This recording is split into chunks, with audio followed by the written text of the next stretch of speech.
moita, lola vaye ture, parar begesa, pero gota tufe, mulli sirresa, maturamsa, isa angelicha, namsa, de malamsa, sagale goticha, isa pa moita, sagale goticha, isa pa moita.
Amen. Isa moicha mayu waaqayyoof galanni haa ta'u akkam jirtu maatii YouTube dammadaamuu kan taatan hundumtinuu har'a egaa viidiyoo haaraa baay'ee kan nama gammachiisu sagalee misiraachoo isiniif qabadheen dhufeen jira jechuudha.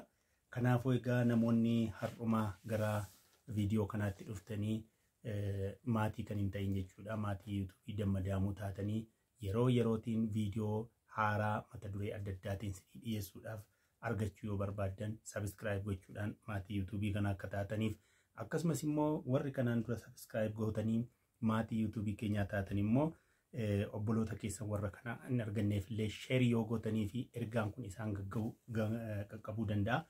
Har'aaf egaa baay'ee kan namatti tolu gurra namaatti kan gammachuu naqu abdii kan namatti horu sagalee waaqayyoo keessaa weedduu moo'ichaa kan jedhu mata duree isiniif qabadheen dhufe jechaadha.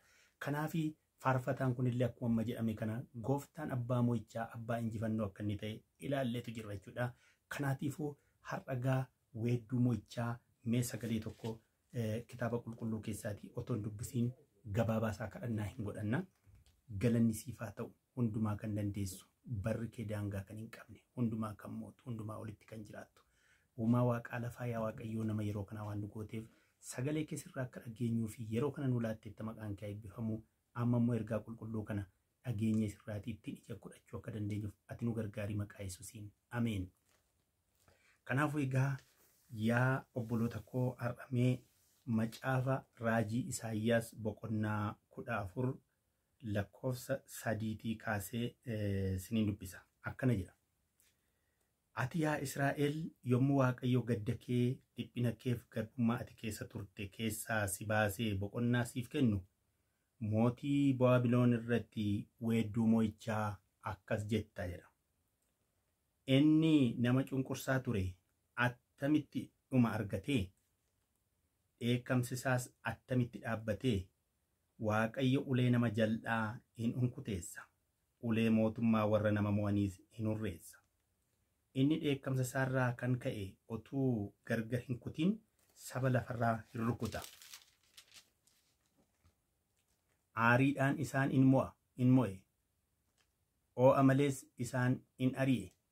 Amma biyya lafaa guutummaa boqonnaaf gabbii argatte gammachuudhaanis in ililchite.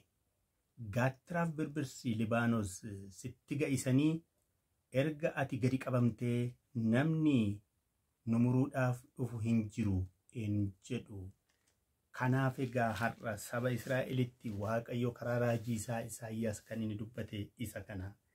Ati yaa Israa'el yommuu Waaqayyo gadda kee dhiphina kee fi garbummaa ati keessa turte keessaa si baasee boqonnaa siif kennu mootii Baabiloon irratti, isa si cunqursaa ture irratti, isa gadi si qabaa ture irratti, isa si miidhaa ture sana irratti yoom kun narraa ka'a laata? Yoom kan rukutameetun arga laata? Yoom lafarraa dhabama laata? Yaa Waaqayyo ati teessoo kee irra yoo hin jirtu moo jennee yeroo itti gungumnuu jiraachuu danda'a. Jalloonni naannoo keenya jiraachuu danda'u. Jalloota kana Waaqayyo hin argu ta'innaa jennee yeroo itti Waaqayyotti illee gaddinu jiraachuu ni danda'a. Garuu Waaqayyo gaafa si yaadatu weedduu moo'ichaa kee ol kaaftee Waaqayyoon yeroo ati galateeffattu argita. Dheekkamsa isaa inni nama cunqursaa ture attamitti uma argate dinqisiifatta jechuudha. Daawit garbichi Waaqayyo faarfannaa isaa keessatti yeroo dubbatetti kunoo yeroon karaarra darbu jallaan lafarra dagaagee asiif achi misee karaa darbaa na dhowwatee ture. Yeroon galgala deebi'ee dhufu garuu iddoo isaatii badee nan dhabe jedha. Jallaan yeroo nuyi dabarru ganama karaa darbaa nu dhowwa, galgala yeroo nu deebinu garuu achi hin jiru. Waaqayyo achi isa buqqiseera waan ta'eef. Kanaaf egaa sabni Israa'elis inni si cunqursaa ture, inni si dhukkubsachiisaa ture, inni si miidhaa ture, inni gadi si qabaa ture, ana malee namni hin jiru inni siin jechaa ture. Yeroo Waaqayyo achiitii isa kaasu eessa gahe? Dheekkamsi kun eessaa dhufe? Akkamitti isa kaase? Dhuguma Waaqayyotu kana isa kaase jennee yeroo itti dinqisiifannullee in jira jechuudha. Kanaafi weedduu galataa Waaqa fuulduratti dhiyeeffatta. Weedduu galataa Waaqayyo kee biratti bifa dinqiitiin Waaqayyo dinqii kana na agarsiise. Waaqayyotu rukute, Waaqayyotu kana godhe malee nama kamuu miti. Dhuguma Waaqayyo jira jettee Waaqayyoon hin galateeffatta jira. Mee kan biraa macaafa lallabaa boqonnaa 3 lakkoofsa 1 hanga 4tti mee haa ilaallume. Lallaba boqonnaa 3 lakkoofsa 1 hanga 4tti jechuudha. Akkana jedha macaafa lallabaa boqonnaa 3 lakkoofsa 1. Wanti hundinuu yeroo qaba. Wanti hundinuu yeroo qaba. Wanti bantii Waaqa jala jirus hundinuu yeroo qaba. Dhalachuun yeroo qaba. Du'uunis yeroo qaba. Dhabuun yeroo qaba. Isa dhaabame buqqisuunis yeroo qaba. Ajjeesuun yeroo qaba. Fayyisuunis yeroo qaba. Diiguun yeroo qaba. Ijaaruunis yeroo qaba. Kuni mudannoo lafarratti dhala namaa mudatudha. Yeroon wal jijjiiree akka inni dhala namaa mudatu. Dhalli namaa waa baay'ee keessa akka inni darbu. Takka cunqurfamuutiin, takka immoo cunqursaa jalaa bahuutiin, takka gammaduutiin, takka gadduutiin yeroo gaddinus Waaqayyoon galateeffachaa, yeroo gammannu immoo Waaqayyoon jajachaa waan hundumaatti illee yeroo keenya akka dabarsinuutiif. Kanaaf jechaadha. Kanaafuu egaa nuti weedduu nuti waaddifnu tarii obboloonni koo bakka garaagaraa kan jirtan rakkoo adda addaatiin qabamtanii jiraachuu dandeessu. Sammuun keessan kan dhiphatu jiraachuu danda'a. Dhugumayyuu kun narraa darbaa laata? Rakkinni kun darbaa laata?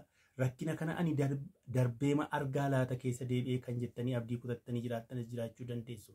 Waaqayyo darbee rakkinni kun darbee weedduu akkati dhageessuu fi si qopheessaa jira waan ta'eetiif bakka jirtutti ati amma yeroo kana waaqayyoon waaqa kee jechuudha qabda. Guyyaan kun darbuuf jira, rakkinni kun darbuuf jira, dhiphinni kun darbuuf jira, guyyaan weedduu kee ga'uuf jira. Inni si cunqursu, inni si lafatti si dhiitu waaqayyo lafarraatii kaasee si agarsiisa waan ta'eetiifi ati waaqayyoon obsaan eeggachuudha qabda. Kanaaf Solomoon macaafa lallabaa boqonnaa 3 lakkoofsa 1 kaasee kan inni dubbate hundinuu yeroo qaba. Boo'uun yeroo qaba, gadduunis yeroo qaba, gammaduunis yeroo qaba jedha. Kanaafuu har'aa kan gaddinu jiraachuu dandeenya, kan boonyu jiraachuu dandeenya, kan lapheen keenya baay'ee madaa'e, rakkoo adda addaatiin dhiittaa abbaa humna nama qabu ollaa keenyas ta'uu danda'a, naannoo keenyas ta'uu danda'a, iddoo adda addaas ta'uu danda'a. Namoonni akkasii kun cunqursaan isaanii waan namarraa hin dabarre nutti fakkaatee gaddinee abdii kutannee jiraachuu dandeenya. Waaqayyo garuu kana kaasee weedduu moo'ichaas dhageessisuuf akka inni jiru isa kana shakkii tokko malee waaqayyoon eeggachuun baay'ee barbaachisaadha jechaadha.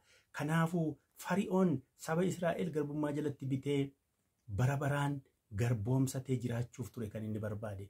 Waaqayyo Musee Fari'oon fuuldura dhaabe gadhiisi saba koo gannaa lakkisii akkana tajaajilaniif jedhe.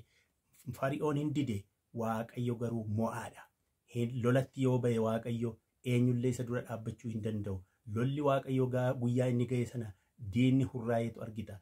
Diinni isaatii hunkutaa'u, isaatii caccabu otoo hin beekin akka inni akka daakuu qilleensa keessa gadhiifameetti yeroo inni bittinnaa'ee badu argita diinni kee jechuudha. Kanaafuu mo'aan keenya, gooftaan keenya inni Fari'ooniin jigse, inni Fari'ooniin kuffise har'as diina kee kuffisee otoo ati irra dhaabattu si dhageessisa, si agarsiisas waan ta'eetiifi abdiin nuti waaqayyo irraa qabnu, amantaan nuti waaqayyo irraa qabnu har'allee cimuudha qaba. Abdii akkasii qaqqabaachuudha qabna jechuudha. Mee macaafa lallabaa boqonnaa 3 lakkoofsa 17 irraati immoo haa ilaallu. Boqonnaa 3 lakkoofsa 17 irraa. Ani waaqayyo warra jalloota, warra jal'atoos gara firdiitti in fida. Ani akkas jedhe kana kan dubbate egaa Solomoon jechaadha. Garaa koo keessatti na yaadee jedhe. Erga inni baay'ee jal'aan biyya lafaarra jiru arguusaa ammas an aduu jalatti qooda firdii qajeelaa jal'ina qooda jal'inaas micciiramummaa nan arge jedha. Hundumtuu han facaasee hammata isa jedhamu jechuudha. Hanuma facaasee hammata waan ta'eetiifi keessumaatii waaqayyo warra jalloota, warra qajeelota, warra jallootas gara firdiitti in fida. Wanti hundinuu, hojiin hundinuus yeroo qaba jedhee garaa koo keessatti nan yaadee jedha. Kanaaf jallaas ta'e qajeelaas ta'e waan facaaste hammachuun kee hin oolu. Kanaafuu diinni kee inni naannoo keetti dagaagee lafarra fudhatee lafa fudhatee wanta achiin kaane akka tulluu hin godaanneetti sitti mul'atu kuni waaqayyo akka hurrii qilleensa keessaatti al takkaatti dhabamsiisee si argisiisa waan ta'eetiifi isa kana hannuti beekuu qabnu jechuudha. Lallaba boqonnaa 8 lakkoofsa 5 hanga 6 immoo mee hin ilaalla. Lakkoofsa 8 boqonnaa 5 lakkoofsa 5 hanga 6. Nama abboommii isaa eegutti wanti hamaan hin dhufu. Garaan nama ogeessaa yeroo itti waa hojjetanii fi akka itti hojjetan beeka. Wanti hamaan namarra ga'e yoo itti jabaateyyuu wanti ta'u hundinuu yeroo itti ta'uuf akka itti ta'u qaba jedha. Kanaafuu irra deebi'an namni abboommii isaa eegu wanti hamaan isatti hin dhufu.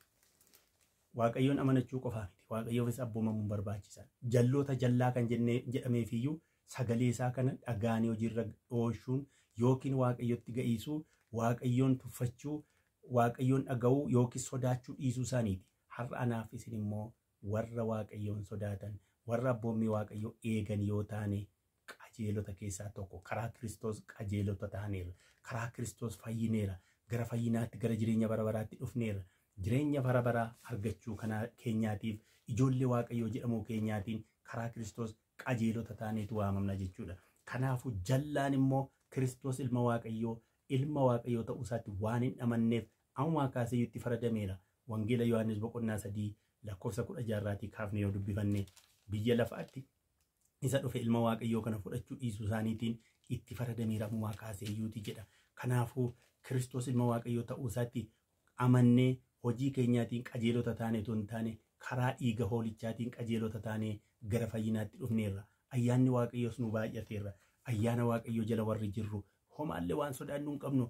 Lolli fuuldura keenya dhaabatee kan nuun lolu Kiristoos ta'uusaa amanuudha qabna jechuudha. Lallaba boqonnaa 9 lakkoofsa 11-12 ammas waan tokko nan arge.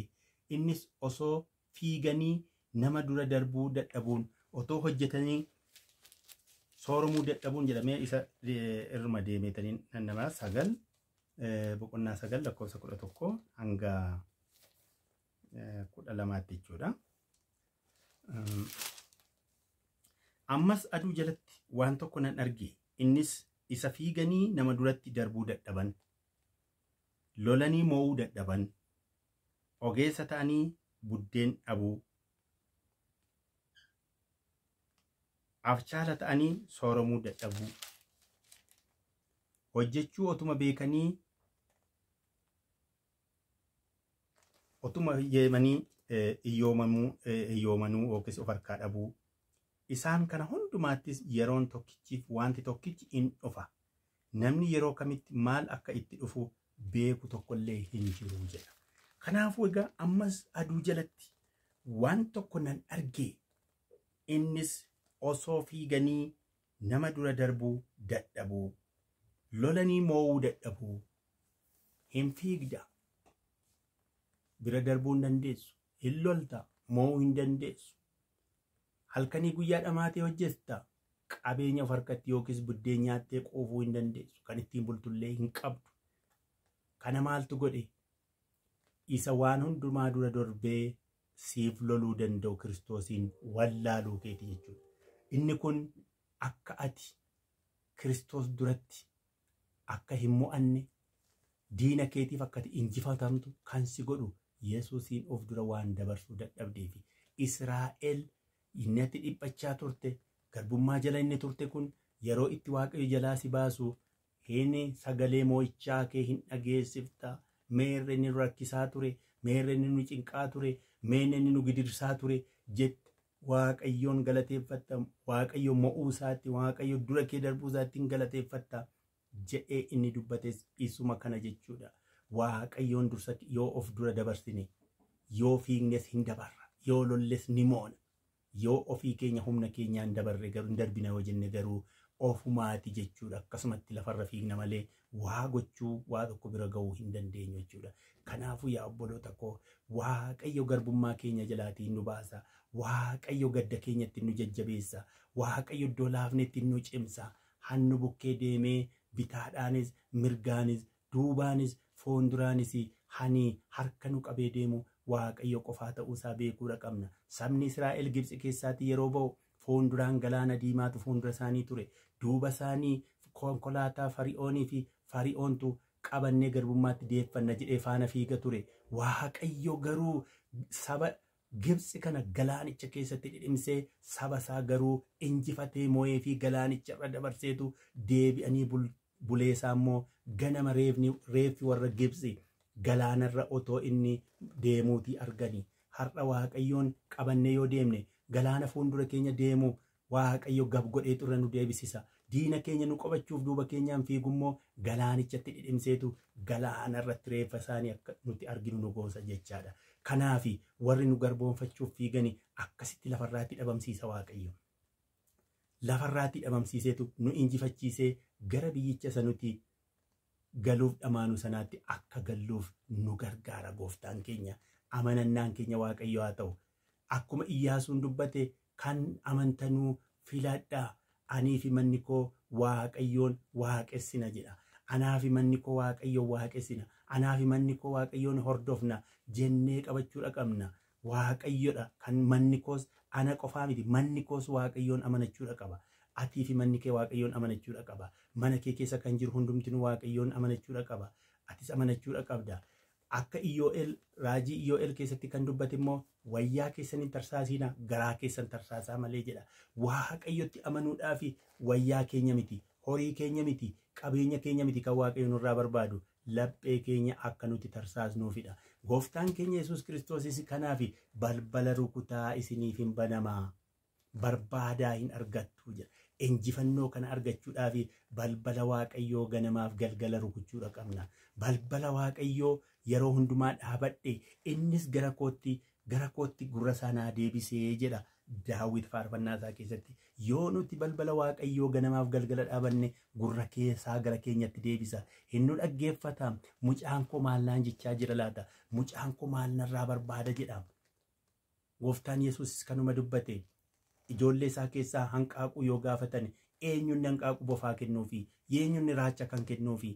Eenyuun bofa kennuufi? Waan gaarii hawwitu erga taatanii isin cubbamoota taatanii dhala keessaniif waan gaarii hawwitu erga taatanii waan abbaan keessan inni qulqulluun immoo hammam caalaa isiniif haa yaadureera. Raajii Isaayyaas keessattis kan inni dubbatu haati mucaallee mucaa ishee takka hin dagatti ani garuu sin dagadhuedha. Haati mucaa ishee kan jaallattu caalaa mucaa ishee kan garaan ishee faana yeroo hundumaa raafamu caalaa Waaqayyo immoo nuuf akka inni garaan isaa raafamullee raajii Isaayyaas keessatti nutti dubbata jechuudha. Rifeensi mataa keessanii fuuldura kootti lakkaa'amaadha. Rifeensi mataa keenyaa lakkaa'amaadha. Hin dagatuum. Waan Israa'el inni si eegu halkanis guyyaas hin dagatu, hin rafu, hin boqotu jedha. Boqonnaa malee libsuu ijaafillee otoo ija isaan irraan deebisiin halkaniif guyyaa Waaqayyoo kan nu eegudha jechuudha. Kanaaf Daawitis kan hin dubbate otoo Waaqayyo nu wajjin hin jiru ta'ee Israa'el akkanaa jedhu. Diinonni keenya warri nu barbaadani otoo gooftaan nu wajjin hin jiru ta'ee siraa jiraatti nu liqimsu ture jedha. Diinni kee jiraatti si liqimsa ture otoo Waaqayyo si wajjin hin jiru ta'ee diinni kee akkati jiraattu waan barbaadeef otoo hin taane Waaqayyo halkaniif guyyaa waan si eeguuf ijji isaa yeroo hundumaa sirra waan jiruutiif diinni kee si argachuu hin dandeenye amma har'aatti jechuudha. Kanaaf jiraatti nu liqimsuu barbaada ture diinni keenya. Ammallee jiraatti si liqimsuu barbaada. Garuu Waaqayyoon si wajjin jiru mohaadha. Hin moha inni yeroo hundumaan si moosisa. Diina kee irra si ejjechiisee si dhaabeetu fuuldura diina keetti dhadhaa jirsaatiin si dibee gammachuudhaan yeroo hundaa akkati deddeebitu si gochaa jira Waaqayyo. Waaqa akkasiidha qabnaa nuti. Waaqa yeroo hundumaa faaruu moo'ichaa akka nuti dhageessisnu nu godhudha waan keenya jechuudha. Yoo nuti guyyaa tokko rakkanne guyyaa lama yoo nuti rakkanne diinni keenya guyyaa hundumaa lafa dhiiteetu gammada waan nuti kufnetti fakkaateetu. Iyyoob yeroo dhukkubsate Iyyoob boqonnaa 5 lakkoofsa 17-26 otoo dubbifattanii achiitii waa baay'ee argitu. Macaafa Iyyoob boqonnaa 5 lakkoofsa 17-26 jechuudha. Iyyoob nama rakkina guddaa keessa darbedha. Rakkina nama hanga ammaatti nama mudate keessaa han akka Iyyoobiin mudate hin jiru. Hanga namni uumame har'a jiru kanaattis immoo akka Iyyoob namni rakkinatti obses hin jiru. Waaqayyo Iyyoobiin gaafa moosisu garuu faaruu dhageessise. Waaqayyo isa wajjin jiraachuu isaa otoon isinii dubbisee natti tola. Macaafa Iyyoob boqonnaa 5 lakkoofsa 17-26 kanaatti jechaadha. Kunoo namni Waaqayyoo isa ifatu galateeffamaadha. Iyyoob rakkina keessa jira, dhukkubsatee jira, ijoolleen isaa dhumaniiru, qabeenyi isaa dhumeera, wanta qabu tokko hin jiru, ofiisaas fayyaan isaa hin jiru, qaamni isaa cicciteera. Kana keessatti Waaqayyoon yeroo galateeffatu namni Waaqayyo isa ifatu galateeffamaadha. Kanaafis adaba Waaqayyoo isa hundumaa danda'u hin tuffatiin. Yoo dhukkubsattes, yoo rakkittes, yoo gaddites, rakkoon garaagaraa yoo sirra gees Waaqayyo si adabuuf jira. Si adabatee Waaqayyo si wajjin jiraachuu isaa immoo sitti himuufi malee waan hamaaf miti waan ta'eef hin tuffatiin nuun jechaa jira. Inni in madeessa walitti hin hodha. Inni in cabsa harkuma isaatiin immoo in fayyisa. Rakkina ja'aarraa si oolcha. Isa torbaffaattis hamaan si hin argatu. Ameen. Rakkina ja'aa si oolcha. Si'a torba kufee namni tolaan si'a torba ka'a jedha Daawit. Iyyoob immoo rakkina si'a ja'a si oolcha. Isa torbaffaatti hamaan si hin argatudha. Eegumsi Waaqayyoo sitti ittuma cimaa deema jechuudha. Qorumsi yoo sitti baay'achaa deemu, rakkinni sitti baay'achaa deemu, eegumsi Waaqayyo siif godhus immoo baay'achaa deema. Iyyoob deebi'ee fayyee ijoollee lammaffaa argatee qabeenya isaa duraatti deebi'ee lafa kanarra jiraata jedhamee kan yaadiin jiru ture. Garuu erga qoramee erga Waaqayyo waan hundumaa isa oolchee booda waan isa duraan qabu caalaa dachaa Waaqayyo akka isa eebbise kitaabni qulqulluun nutti hima jechuudha. Badisaaf beelatti in kolfitadha. Asirraa tuqaatii arraba jalaa in dhokfamta. Lakkoofsa 20 yoo fudhanne inni yeroo beelaatti du'eera. Yeroo lolaattis rukuttaa billaa si oolcha. Tuqaatii arraba jalaa in dhokfamta. Badisa yommuu dhufu in sodaattu. Badisaaf beelatti in kolfita. Bineensa caakkaas in sodaattu. Dhagoota bakkee wajjin walii in kakattu. Bineensota caakkaas wajjin nagaa in qabaatu. Dunkaan kee nagaatti akka jiru in beekta. Horii qe'ee keetti in tolta. Homaas keessaa hin dhabdu. Sanyiin kee akka baay'atan, ijoollonni kees akka marga lafaa akka ta'an hin beekta. Bissiin midhaanii yeroo isaatti akka walitti qabamu ati gaarummaatti utuu jirtuu in argitaa jedha. Kana Iyyoobis kanuma godhe jechaadha. Arrabaaf hin taatu. Hoo abalummaa akkasuu ta'ee maaltu isa mudatee akka waan namni si yeellaasisuuf yookiis dheekkamsi Waaqayyoon si qaqqabeetti namni si yaaduu danda'a. Waaqayyo garuu kana jalaatiin si baasadha. Guyyaa tokko rakkachuu dandeessa. Guyyaa lama si ajaa hanga si ajaattuudha miti. Si ajaa rakkina si oolchee torbaffaatti immoo homaa siin argatudha. Diinni kee achi xiyya sitti darbachuu danda'a yeroo baay'ee. Yeroo hundumaa dhagaa sitti darbata. Si argachuu hin danda'u. Beelli si argachuu hin danda'u. Rakkinni si argachuu hin danda'u. Bineensotni caakkaallee si wajjin nagaa jiraatudha. Nama miti bineensi caakkaallee nagaa si wajjin jiraata. Dukkaanni kee nagaatti bula. Ijoolleen kee akka marga lalisaatti harka margaatti lafa uwwatu. Akaakayyuu akaakilee abaabilee hangama kanaatti argita jechuusaati. Waaqayyo akka kanaatti nuu mo'eetu ni jiraachisa. Jalloonni warri karaa darbaan dhoowwatan immoo lafarraa dhabamanii argita. Xiyyi jallootaas hin argatu. Ati qajeelummaatti yoo jiraatte, Waaqayyoof yoo abboomamte, Waaqayyo wajjin yoo jiraatte, Waaqayyoof akkuma Iyyoob yoo bulte, Waaqayyo eebba isaa Iyyoobiif kenne, eebba isaa Abrahaamiif kenne, Yisihaaqiif Yaaqoobiif isa kenne, siifis sii kennuuf harkisaa bal'aadha harki Waaqayyo. In eebbifamtaaf. Macaafa keessa deebi'ii boqonnaa 28 keessatti yoo ilaalle, Macaafa keessa deebii boqonnaa 28 keessa otoon dubbiseeyyuu baay'ee natti tola. Keessa deebii boqonnaa 28 baay'ee kan namatti tolu. Baay'ee kan namatti tolu kiristaanonni beekuu kan qabanii fi eebba abboomamuudhaan dhufoodha. Mata dureen isaayyuu. Sagalee Waaqayyoo gooftaa keessanii gaarii gootanii yoo dhageessan, abboommi isaa isa inni har'a isin abboomus gaarii gootanii yoo eegdan, Waaqayyo gooftaan keessan saba warra kaan hundumaa gararraa isin inni oolcha. Sagalee Waaqayyo gooftaa keessanii yoo dhageessan, eebbi kun hundinuu isiniif hin dhufa. Isin in qaqqabas, mandara keessatti, maasii keessattis in eebbifamtu. Dhalli keessan midhaan maasii keessanii, hormaanni horii qe'ee keessanii, jabboonni xobolaanis eebbifamoo in ta'a. Guuboon keessanii fi qodaan bukoo keessanii eebbifamoo in ta'a. Yeroo gadi baatan, yeroo ol galtanis eebbifamoo in taatu. Diinonni keessan warri isin irratti ka'an isin duratti rukutamanii akka dhuman Waaqayyo hin godha. Karaa tokko isinitti dhufu, karaa torba isin baqatu. Kanaaf egaa eebbi kun si duukaa bu'a. Waaqayyoof yoo abboomamte, Waaqayyoof yoo bulte, Kiristoos ilma Waaqayyootti amanachuu keetiin qajeelummaan sii kennameera waan ta'eetiif isa duukaa buutuu isaa yoo taate eebbatu si hordofa. Duubaanis fuulduraanis bitaanis mirgaanis eebba Waaqayyooti si wajjin ta'a. Diinni kee jedhamiti diinonni keessan warri isin irratti ka'an isin duratti rukutamu. Karaa torba isinitti dhufu. Karaa torba isin in baqatu. Karaa tokko isinitti dhufanii karaa torba isin baqatu. Adda kee baachuu hin danda'u diinni kee. Fuula kee baachuu hin danda'u. Ayyaana Waaqayyoo sirra jira waan ta'eef. Ayyaanni Waaqayyoo kun akka injifattu si godha. Eebba kanatu si eeggata jechuudha. Kanaafuu yaa obboloota koo, ergaan nuti qabnu waliin taanee eebbi kun akka nu duukaa bu'uuf diinota keenya fuulduratti Waaqayyo dhadhaa ejersaatiin nu dibee manni keenya, qe'een keenya, ijoolleen keenya, saawwi keenya, wanti nuti qabnu hundumtinuu haa eebbifamu yoo jenne Waaqayyo waan hundumaa keenya dura dabarsuudha qabna. akkuma diinamaan siniif kaasame macaafa lallabaa keessatti namni jallaan hin fiiga garuu hin qaqqabu biran darbu hin facaasa hin haammatu hin dhama'a garuu hin beela'a kiisiin isaa qullaadha.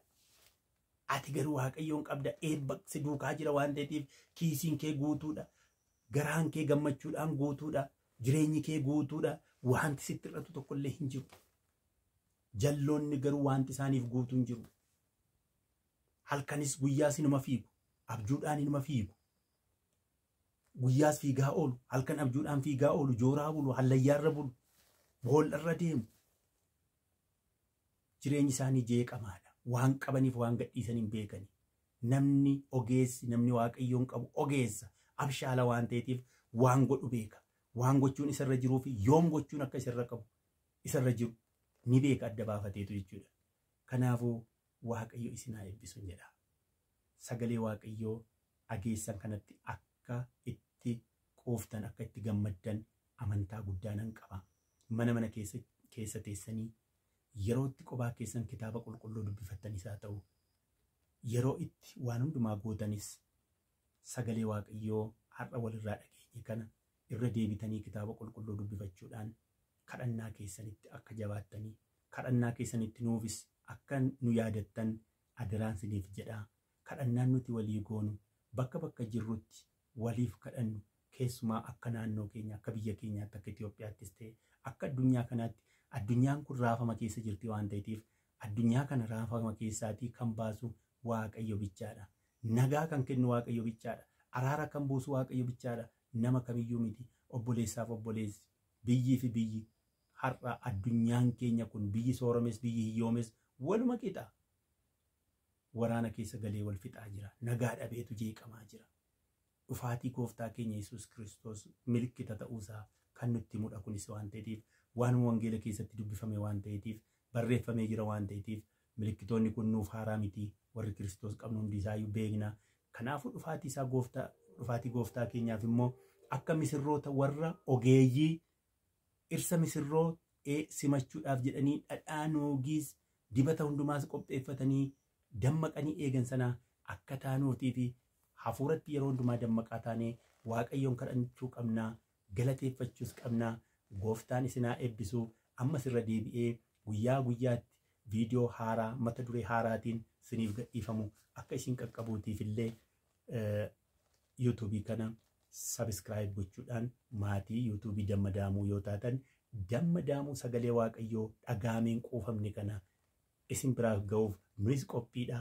Isinis kan akka nu deeggartan sin gaafanna. Galatoomaa. Ayyaanni Waaqayyoo siniif haa baay'atu. Ameen.